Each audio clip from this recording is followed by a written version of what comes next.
ওই সেই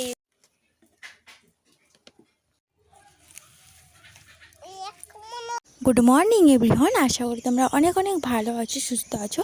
প্রতিদিনের মতো আমি আজকের একটা নিউ ব্লগ নিয়ে চলে এসেছি তোমাদের সামনে। আর আশা করি তোমাদের ভিডিওটা পুরোটা দেখলে ভালো লাগবে। আর ভালো লাগলে অবশ্যই চ্যানেলটিকে সাবস্ক্রাইব করে দিও। কালকে দেখতেই পেলে আমি কিনে নিয়েছি স্ট্যান্ড, সেলফি স্ট্যান্ড বা ব্লগ স্ট্যান্ড যেটাই বলতে পারো। তার জন্য সকালে উঠে একটু ব্লগ করাটা স্টার্ট করে দিয়েছি স্ট্যান্ড নিয়ে, খুব আনন্দের সাথে সাথে। আর চারদিকটাও দেখাচ্ছি, খুব সুন্দরভাবে একটা দৃশ্য লাগছে স্ট্যান্ডে। যতটা শুধু ফোনে আসতো না, তবুও এতদিন তো আমি ফোনে ইউজ করেছিলাম, তাই না? যাই হোক, আজকের যে এতটা কুয়াশা পড়বে সত্যিই ভাবিনি। ফাইনালি গরমও চলে এসছে, সামনেই চলে আসলো কদিন পরে দোলের সময়ও যদি এরকম মেঘলা কখনো বা এই কুয়াশাচ্ছন্ন হয় কেমন মনে হয়। তো এদিকটা পুরো রোদ উঠে গেছে, আর এদিকে দেখো পুরো সজনা গাছে পুরো সজনে ঝুলছে, আর কয়েকটা পাতা রয়েছে।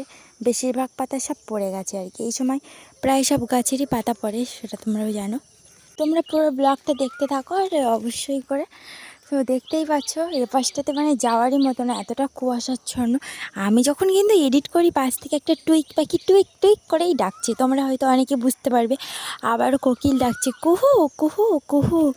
এখন বসন্তকাল এসেই গেছে, মানে চারিদিকটাই কোকিলের ছড়াছড়ি, সেটা তোমরাও জানো। বসন্ত বহিল সখী। যাই হোক, সামনেই এখন দোল আসছে, সবাইকে অগ্রিম দোলের অনেক অনেক শুভেচ্ছা। আশা করি তোমরা ফুল এনজয় করবে।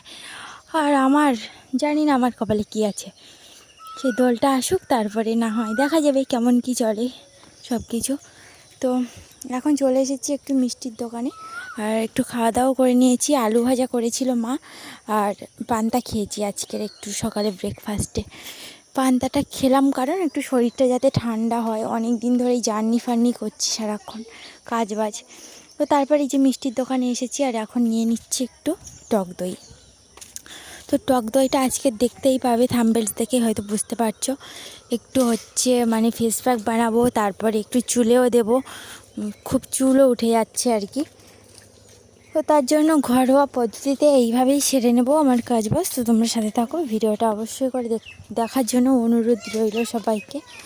আর এখন বাড়ি গিয়েই মাত্র এই কাজগুলো করতে হবে আমার। যাই হোক, বাড়ি চলে এসেছি বন্ধুরা, আর এখন বাজে 10:30। আর এসেই মাত্র জল নিয়ে এসেছি কল থেকে 2বার, তাও অনেকবার কলসি পড়ে গেছে হাত থেকে। এইরকমই অবস্থা ছিল আর কি। আর যাই হোক, এখন টক দইটা ফাটিয়ে নেব, ফাটিয়ে ডিমের সাথেই করে নেব। তো বাটিতে অল্প করে এখন টক দইটা নিয়ে নিয়েছি, আর এটা এখন একটু মুখে লাগিয়ে নেব। কারণ টক দই জানো অনেকেই যে টক দইয়ের জন্য মুখে জেল্লা ভাবটা নাকি অনেকটা স্পিড বাড়িয়ে দেয়। তো দেখা যাক আমার জেল্লা কতটা, যদিও গায়ের রং কালো, যতটা মানে ত্বকের উপকার হয় সেটাই। পরিষ্কার হওয়ার আশা করি না, কারণ ভগবান আমাকে যেটা পাঠিয়েছে সেটাই। তবে ওই যে মুখের মানে উপকার, ত্বকের যতটুকু উপকার হয় ততটুকু ইউজ করা দরকার, আমার সেটা মনে হয়। অনেকে দেখেছি কত কিছু নোস্কার আর অনেক কিছু ক্রিম ইউজ করে জাস্ট ত্বককে সাদা করার জন্য। আমার একদম ইচ্ছে করে না সব মাখতে। আর তোমরা অনেক ভিডিওতে দেখেছো আমি বড় ভিডিওতে কোথাও বিয়েবাড়ি বা কোথাও গেলে খুব বেশি একটা মেকআপ করি না, যেটুকু দরকার মানে হালকা সেইটুকুই। যে অনেকে এই সব ফেস পাউডার হেয়ার পাউডার এসব একদম পছন্দই হয় না আমার। আর আমি এখনও পর্যন্ত মেকআপ বক্সেই কিনিনি, কখনোই কিনিনি। অনলাইন থেকে যদিও একটা অর্ডার করেছিলাম, তা সেটা কখনো ইউজও করি না, জন্য আমি ঘরোয়া পদ্ধতি ইউজ করি। তো আমার মুখে মাখা দই প্রায় কমপ্লিট, তো তোমরা পুরোটা দেখতে থাকো। তো অবশেষে আমার সব কিছু পুরো একদম মেকআপটা পুরো রেডি, আর এখন আমার পুরো দই মাখাটা কমপ্লিট। আর দইটা পুরো মেখে নিয়েছিলাম একদম পুরো চকচকে করেই, কারণ দইটা মেখে অনেকক্ষণ শুকনো করতে হয় শুনেছি। তার জন্য একটু বেশি লেয়ারে দিয়ে দিয়েছি 3-4 বার করে। আর এরপর এখন আরেকটা রয়েছে, সেটা হলো চুলে দেবো, আর সেটা হচ্ছে ডিম দিয়ে প্লাস দই দিয়ে একসাথে মিশিয়ে দেব। আর ওটাতে করে চুলের খুশকিটা উঠে যায়, তারপরে চুলটাও গজায়। আমার তো মেন সমস্যা চুলটা পড়ছে সেটা দেখেই। তো তো তারপর এই যে আমার দইটা পুরো রেডি, মানে মাখা। একটু গলায়ও অ্যাপ্লাই করে দিই, কারণ মুখের সাথে তো গলাটাই বেশি মানে সেটিংস, আর মুখের সাথে গলাটাই না অ্যাপ্লাই করলে গলাটারও একটু ত্বক আর মুখের ত্বক প্রায় একই বলতে গেলে। এবার একটু বাটিতে নিয়ে নিচ্ছি দই, আর দেখো ডিমটাকে ফাটিয়ে নিয়ে নিচ্ছি, আর এটা পুরো হাত দিয়ে মিক্সড করে নিচ্ছি। কোনো চামচ বা কোনো মানে মিক্সার ইউজ করিনি, মানে হাতের সাথেই বেশি সুবিধা হয় আমার। আর ভালো করে না মিশ্রণটা করলে কোথাও কোথাও ডিমের সাদা কুসুমটা বেশি থেকে যাবে, আবার কোথাও লাল কুসুমটা বেশি থেকে যাবে। তাই জন্য ভালো করে একদম মিক্সড করে নিয়েছি। আর তারপরে এবার আমি চুলটা দিয়ে দেবো। চুলটা ক্লিপ দেওয়া ছিল আর সেটা খুলে নিয়েছি। আর এখনও স্নান করিনি, আর মুখটার অবস্থা দেখে মনে হচ্ছে না পুরো ভূত ভূত। তো চুলের মানে সিঁথি বের করে করেই চুলের জাস্ট গোড়ায় গোড়ায় দিতে হবে। এইভাবে ক্যামেরার সামনে তো আমি মানে ঠিকঠাক কমফোর্টেবল লাগে না, তো নিজের থেকেই করব। তো তোমরা পুরো ব্লগটা স্কিপ না করে অবশ্যই দেখতে থাকো। আর এখনও স্নান খাওয়া দাওয়া সব কিছু বাকি। আর এখন বাজে 11:30, আর এখন এটা মাখছি। স্নান করবো 12টার দিকে, প্রায় 1 ঘন্টা এটা রাখবো। আর এই দেখো চুলের মানে সিঁথিগুলো ফাঁক করে করে আর এগুলো দিতে হচ্ছে, না হলে চুল সব অবস্থা খারাপ। তারপর স্নান খাওয়া সেরে এখন একটুখানি রেস্ট নিয়ে, মানে এখন বাজে 3:30, চলে এসেছি এই যে পেঁয়াজ বাগানে।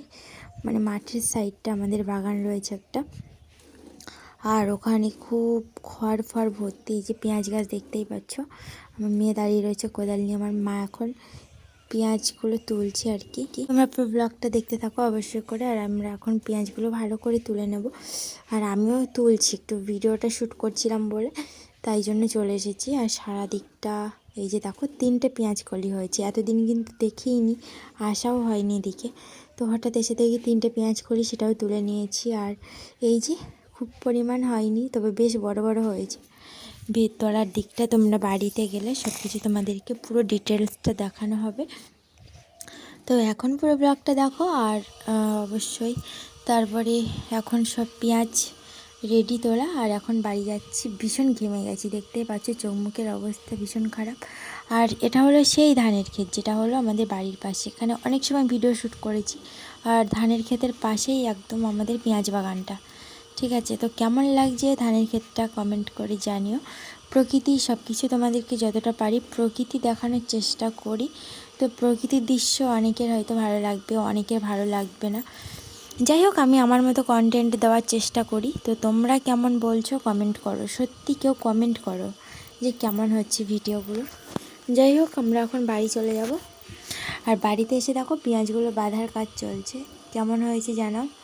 এইগুলো সব বড় বড় সাইজের, আবার ছোট ছোটও রয়েছে, একটু একটু পুটকি পুটকি, মানে খুব বেশি হয়নি আবার খুব বড় হয়নি, মোটামুটি যা হয়েছে সেটাই চলবে। যাই হোক, এবার রান্নাবান্নার দিকে যাব। অবশেষে রান্নাবান্না সেরে নিয়েছে, এখন বাজে 7:30। আর তো এখানে একটু তাড়াতাড়ি খাওয়া দাওয়া সেরে নিচ্ছি, কারণ খুব সারাদিন জার্নি গেছে, ঘুম পেয়ে গেছে। এখানে সিলভার কাপ মাছটাকে একটু ভাজা করেছিলাম, মানে টমেটো পেঁয়াজ রসুন সব কিছু দিয়ে। আর এখানে বড় আলু দিয়ে মাছের ঝোল করেছি সজনে ডাঁটা দিয়ে। আর এটা কিন্তু আমাদের বাড়িরই সজনে ডাঁটা। তো কেমন হয়েছে আজকের ভিডিওটা প্লিজ জানিও। আর বেশি বড় করব না, সবাইকে জানাচ্ছি গুড নাইট। তোমরা পুরো ভিডিওটা দেখলে আর আশা করি ভালো লেগেছে, তবে একটা করে লাইক দিয়ে যেও। আর কালকের ভিডিওতে আবার চলে আসছি, প্রতিদিন তোমাদের ব্লগ দেওয়ার চেষ্টা করছি, আর অবশ্যই চেষ্টা করব, ঠিক আছে? তো তোমরা সাথে থাকো আমার ব্লগটা পুরো দেখার জন্য। যাই হোক, টাটা সবাইকে। তো রাতের মানে আরেকটা জিনিস তোমাদেরকে শেয়ার করতে ভুলেই গেছিলাম, মানে এখানে একটু দই ছিল, আমি দুপুরে নিয়ে এসেছিলাম টক দই, সেটা মেখে নিয়েছি আর রাতে এটা নিয়ে এসেছি। তো এখন এটাই খাওয়া দাওয়া দিয়েই শেষ হবে। তো গরমের সময় ঠান্ডা দই জাস্ট জমে যাবে।